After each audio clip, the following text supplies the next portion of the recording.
আসসালামু আলাইকুম। বিবিসি আন্তর্জাতিক নিউজে আপনাকে স্বাগতম। ইরান, ইসরায়েল, হিজবুল্লাহ, হামাস ভয়ানক যুদ্ধ চলছে, জানিয়ে দিব আমাদের হাতে আসা গুরুত্বপূর্ণ আপডেট আন্তর্জাতিক সংবাদ।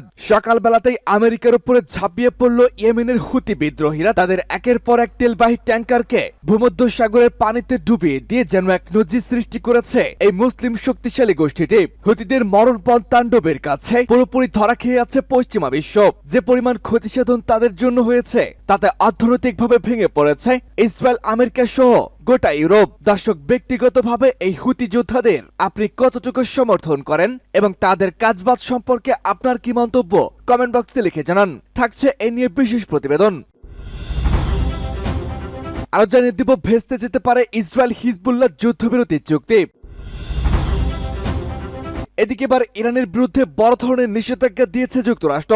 মুসলিম পরাশক্তি ইরানকে ঠেকিয়ে রাখার জন্য যেন একের পর এক নিষেধাজ্ঞা দিয়ে নিজেদের কাপুরুষতা বারবারই প্রমাণ করছে যুক্তরাষ্ট্র। বলা হয়েছে, যুক্তরাষ্ট্র ইরানের উপরে এতটা নিষেধাজ্ঞা দিয়েছে যে তাদের নিষেধাজ্ঞার প্রায় 40% এই ইরানের উপরে রয়েছে। তবুও তারা ইরানকে ঠেকিয়ে দিতে সক্ষম হয়নি, বরং এই নিষেধাজ্ঞাকে বুড়ো আঙুল দেখিয়ে মুসলিম পরাশক্তি ইরান নিজেদের শক্তিমত্তা যেন দিনকে দিন আরো বাড়িয়ে তুলছে। দর্শক, এই ইরানের বীরত্ব মনোভাব এবং তাদের পশ্চিমা ভীতি না থাকার কারণেই গোটা বিশ্ব তাদের জমের মতো ভয় পায়। এ বিষয়ে আপনার কি মন্তব্য কমেন্ট বক্সে লিখে জানান। এদিকে এবার গাজা জুড়ে ইসরায়েলি ভয়াবহ হামলায় আরো 36 ফিলিস্তিনি নিহত। জানিয়ে দিব, গাজায় গণহত্যায় এবার ইসরায়েলকে একটি বর্ণবাদী রাষ্ট্রে ঘোষণা। এবং সর্বশেষ জানিয়ে দিব, মধ্যপ্রাচ্যকে নরক বানাতে ট্রাম্পের ভয়ানক পরিকল্পনা। এবার সামনে এসেছে সদ্য মার্কিন প্রেসিডেন্ট নির্বাচিত হওয়া প্রেসিডেন্ট ডোনাল্ড ট্রাম্পের এক ভয়ানক নীল নকশা। মধ্যপ্রাচ্যকে পুরোপুরি জাহান্নামে পরিণত করার জন্য তিনি যে আটঘাট বেঁধেই নেমেছেন তার নজির আবারও পাওয়া গিয়েছে। প্রেসিডেন্ট নির্বাচিত হওয়ার আগে তিনি যে প্রতিশ্রুতিগুলো ব্যক্ত করেছিলেন সেগুলো বোধহয় এবার তিনি রাখতে সম্পূর্ণ ব্যর্থ।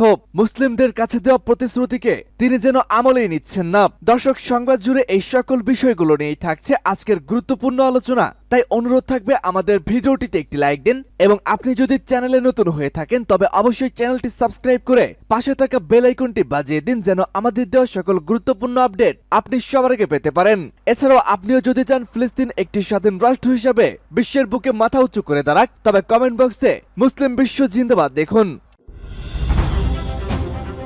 ইসরায়েলি মিত্র আমেরিকার উপরে এবার ইয়েমেনের বড় ধরনের আঘাত। ইয়েমেনের হুতি আনসারুল্লাহ আন্দোলন সমর্থিত বাহিনী আমেরিকার একটি ডেস্ট্রয়ার এবং 3টি সরবরাহ জাহাজের উপরে ক্ষেপণাস্ত্র ও ড্রোন দিয়ে হামলা চালিয়েছে। এর মধ্যে 3টি সরবরাহ জাহাজও ছিল। এই 3টি জাহাজের নাম ইস্টার্না ইম্পেসিবল, ইএমএস সারাগোটা এবং লিবার্টি গ্রেস। ইয়েমেনের সামরিক বাহিনীর মুখপাত্র ব্রিগেডিয়ার জেনারেল ইয়াহিয়া সারি রোববার শেষ বেলায় এই কথা জানিয়েছেন। তিনি বলেছেন, এই অভিযানে ইয়েমেনের নৌবাহিনীর ড্রোন ও ক্ষেপণাস্ত্র ইউনিট অংশ নিয়েছে। জেনারেল সারি বলেছেন, আমেরিকার একটি ডেস্ট্রয়ার এবং মার্কিন নৌবাহিনীর তৈরি 3টি সরবরাহ জাহাজের উপরে 16টি শক্তিশালী ব্যালিস্টিক এবং ক্রুজ ক্ষেপণাস্ত্র এবং একটি ড্রোন দিয়ে হামলা চালানো হয়েছে। তিনি বলেছেন, ফিলিস্তিনের অবরুদ্ধ গাজা উপত্যকায় ইহুদিবাদী ইসরায়েল যে আগ্রাসন ও গণহত্যা চালাচ্ছে তার বিরুদ্ধে প্রতিশোধ নিতে এই হামলাগুলো চালানো হয়েছে। পাশাপাশি ইয়েমেনের উপরে সাম্প্রতিক দিনগুলোতে ইঙ্গো মার্কিন বাহিনীর আগ্রাসনের জবাব দেওয়া হয়েছে। তিনি বলেছেন, ইয়েমেনের নৌবাহিনী ড্রোন ও মিসাইল ফ্রোজ মহান আল্লাহর সাহায্য নিয়ে মার্কিন সামরিক বাহিনীর একটি ডেস্ট্রয়ার এবং 3টি সরবরাহ জাহাজে অত্যন্ত সফল অভিযান চালিয়েছে। ইয়েমেনের এই সামরিক মুখপাত্র জানান, তাদের ক্ষেপণাস্ত্র এবং ড্রোন সুনির্দিষ্ট লক্ষ্যবস্তুতে নিখুঁতভাবে হামলা চালিয়েছে। এজন্য তিনি মহান আল্লাহকে বিশেষভাবে ধন্যবাদ জানিয়েছেন। এর আগে গতকাল ইয়েমেনের সামরিক বাহিনী ইহুদিবাদী ইসরায়েলের একটি গুরুত্বপূর্ণ লক্ষ্যবস্তুতে হামলা চালায়। এই অভিযানে ইয়েমেনের সেনারা প্যালেস্টাইন 2 নামে একটি হাইপারসোনিক ক্ষেপণাস্ত্র ব্যবহার করেছিল। ইয়েমেনের জনগণ প্রথম থেকে গাজার প্রতি সমর্থন দিয়ে আসছে। দেশটির সেনাবাহিনী এ পর্যন্ত গাজা ও লেবাননের প্রতি সমর্থন জানিয়ে দখলদার ইসরায়েল ও তার মিত্রদের বিরুদ্ধে বহু অভিযান পরিচালনা করেছে। এ পর্যন্ত ইয়েমেনের থেকে ছোড়া বহু ক্ষেপণাস্ত্র ও ড্রোন ইসরায়েলের ভেতরেই আঘাত এনেছে।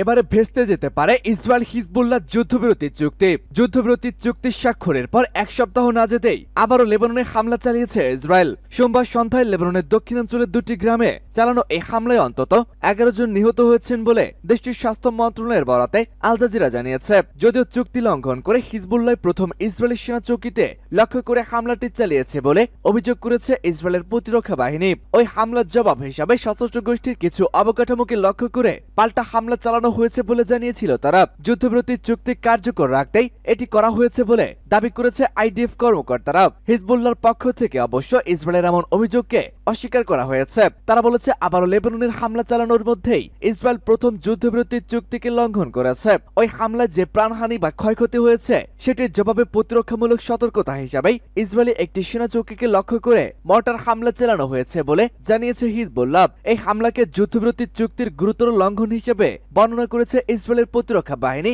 Benjamin Netanyahu. ইসরায়েল শক্তভাবে এই হামলার জবাব দিবে বলে তিনি জানিয়েছেন। রয়টার্সের প্রতিবেদন বলছে, গাজা যুদ্ধ শুরুর পর থেকে এখন পর্যন্ত অন্তত ৩৪১ জন মানবিক সহায়তা কর্মী নিহত হয়েছেন। জাতিসংঘের office for the coordination of humanitarian অ্যাফেয়ার্সের দেওয়া তথ্যের ভিত্তিতে সংস্থাটির মহাসচিব অ্যান্টনিও গুতেরেস মুখপাত্র স্টেফানি ডুজারিক এই কথা বলেছেন। সর্বশেষ ইসরায়েলি বিমান হামলায় ওয়ার্ল্ড সেন্ট্রাল কিচেনের ৩ কর্মী, সেভ দ্য চিলড্রেনের ১ জন কর্মী সহ মোট মানবিক সহায়তা কর্মী নিহত হয়েছেন। অন্যদিকে ২০৫০ সালের ২০ জানুয়ারি যুক্তরাষ্ট্রের প্রেসিডেন্ট নির্বাচন অভিষেক হবে ডোনাল্ড ট্রাম্পের। সেই অনুষ্ঠানের আগেই যদি হামাসের কবজায় থাকা জিম্মিরা মুক্তি না পায় তবে সেক্ষেত্রে ভয়াবহ পরিণতি ঘটবে বলে হুঁশিয়ারি দিয়েছেন তিনি। সোমবার নিজের সামাজিক যোগাযোগ মাধ্যম টুইট সোশ্যাল পোস্টে তার এক বার্তায় এই হুঁশিয়ারি দিয়েছেন তিনি। ইরানের বিরুদ্ধে এবার বড় ধরনের নিষেধাজ্ঞা দিল যুক্তরাষ্ট্র। ইরানের বিরুদ্ধে আবারও বড় ধরনের নিষেধাজ্ঞা আরোপ করেছে যুক্তরাষ্ট্র। এবার দেশটির ৩৫টি প্রতিষ্ঠান ও জাহাজকে টার্গেট করে নিষেধাজ্ঞা দেওয়া হয়েছে। যুক্তরাষ্ট্রের দাবি, এসব প্রতিষ্ঠান ও জাহাজ আন্তর্জাতিক বাজারে ইরানি পেট্রোলিয়াম বহনের জন্য ব্যবহৃত ছায়াবহরের অংশ। মার্কিন অর্থ মন্ত্রণালয়ের এক বিবৃতিতে বলা হয়েছে, ১ অক্টোবর ইসরায়েলের সামরিক স্থাপনায় ইরানের ক্ষেপণাস্ত্র হামলা এবং পরমাণু কর্মসূচি সম্প্রসারণের জবাবে ২ মাস আগে যে নিষেধাজ্ঞা আরোপ করা হয়েছিল এই নিষেধাজ্ঞাগুলো তারই অনুরূপ। মার্কিন অর্থ মন্ত্রণালয়ের সশস্ত্র এবং আর্থিক গোয়েন্দা দপ্তরের ভারপ্রাপ্ত আন্ডার সেক্রেটারি ব্র্যাডলি স্মিথ বলেছেন, ইরান তার পেট্রোলিয়াম বাণিজ্য থেকে আসা রাজস্বকে তার পরমাণু কর্মসূচির উন্নয়নে ব্যালিস্টিক ক্ষেপণাস্ত্র, ড্রোন প্রযুক্তির বিস্তার এবং আঞ্চলিক সন্ত্রাসী সহযোগীদের পৃষ্ঠপোষকতায় ব্যবহার করা হয়েছে, যা অঞ্চলটিকে আরো অস্থিতিশীলতার দিকে ঝুঁকিতে ফেলে দিচ্ছে। তিনি বলেছেন, যুক্তরাষ্ট্র এই ছায়াবহরের জাহাজ ও পরিচালকদের কার্যক্রম ব্যাহত করতে প্রতিশ্রুতিবদ্ধ, যারা এই অবৈধ কার্যক্রমগুলো সহজতর করে। ইরানের তেল এবং পেট্রোকেমিক্যাল পণ্য ইতিমধ্যেই কঠোর মার্কিন নিষেধাজ্ঞার আওতায় রয়েছে। সর্বশেষ নিষেধাজ্ঞা আরোপের ফলে যুক্তরাষ্ট্র এই প্রতিষ্ঠানগুলোর সম্পদ জব্দ করা হবে এবং সঙ্গে তার আর্থিক লেনদেন করতে পারবে না মার্কিনিরা। অন্যদিকে ইরান সতর্ক করে বলেছে যে যদি জ্বালানি যুদ্ধ শুরু হয় তাহলে বিশ্ব প্রতিদিন প্রায় ১,২০,০০,০০০ ব্যারেল তেল হারাবে, যা বৈশ্বিক বাণিজ্যের মোট উৎপাদনের ১০%। গাজা জুড়ে ইসরায়েলি ভয়াবহ হামলায় আরো ৩৬ ফিলিস্তিনি নিহত। ফিলিস্তিনের অবরুদ্ধ গাজায় ইসরায়েলি ভয়াবহ হামলায় আরো অন্তত ৩৬ ফিলিস্তিনি নিহত হয়েছেন। এর ফলে উপত্যকাটিতে নিহতের সংখ্যা দাঁড়িয়েছে ৪৪,৫০২ জনে। এছাড়া গত বছরের অক্টোবর থেকে চলা এই হামলায় আহত হয়েছেন আরো লক্ষাধিক ফিলিস্তিনি। মঙ্গলবার এক প্রতিবেদনে এই তথ্য জানিয়েছে বার্তা সংস্থা আনাদুল এজেন্সি। গাজার স্বাস্থ্য মন্ত্রণালয় জানায়, গাজা উপত্যকায় ইসরায়েলের চলমান হামলায় কমপক্ষে আরো ৩৬ ফিলিস্তিনি নিহত হয়েছেন। এতে করে গত বছরের অক্টোবর থেকে এ পর্যন্ত মোট মৃতের সংখ্যা বেড়ে দাঁড়িয়েছে ৪৪,৫০২ জনে। মন্ত্রণালয়ের এক বিবৃতিতে জানা যায়, দখলদারদের হামলায় আরো অন্তত ১,৫,৪৫৪ ফিলিস্তিনি আহত হয়েছেন। মন্ত্রণালয়ের তথ্য মতে গত ২৪ ঘন্টায় ইসরায়েলি বাহিনীর অব্যাহত আগ্রাসনে ৩৬ জন নিহত এবং আরো ৯৬ জন আহত হয়েছেন। অনেক মানুষ এখনো ধ্বংসস্তূপের নিচে এবং রাস্তায় আটকা পড়ে আছেন বলে উদ্ধারকারীরা তাদের কাছেই পৌঁছাতে পারছে না। ফিলিস্তিনি স্বাস্থ্য কর্তৃপক্ষ মনে করছে, গাজা উপত্যকা জুড়ে ধ্বংস হওয়া বাড়ি ধ্বংসস্তূপের নিচে এখনো ১০,০০০-এরও বেশি লোক নিখোঁজ অবস্থায় রয়েছে। মূলত গাজায় অবিলম্বে যুদ্ধবিরতির দাবি জানিয়ে জাতিসংঘের নিরাপত্তা পরিষদের প্রস্তাব সত্ত্বেও ইসরায়েল অবরুদ্ধ এই ভূখণ্ডে তার নৃশংস আক্রমণ অব্যাহত রেখেছে। উল্লেখ্য, গত ৭ অক্টোবর হামাসের নজিরবিহীন অন্তঃসীমান্ত হামলার পর থেকেই ইসরায়েল গাজা উপত্যকায় অবিরাম বিমান ও স্থল হামলা চালিয়ে যাচ্ছে। ইসরায়েলি এই হামলায় হাসপাতাল, স্কুল, শরণার্থী শিবির, মসজিদ, গির্জাসহ আরো হাজার হাজার ভবন ক্ষতিগ্রস্ত বা ধ্বংস হয়ে গেছে।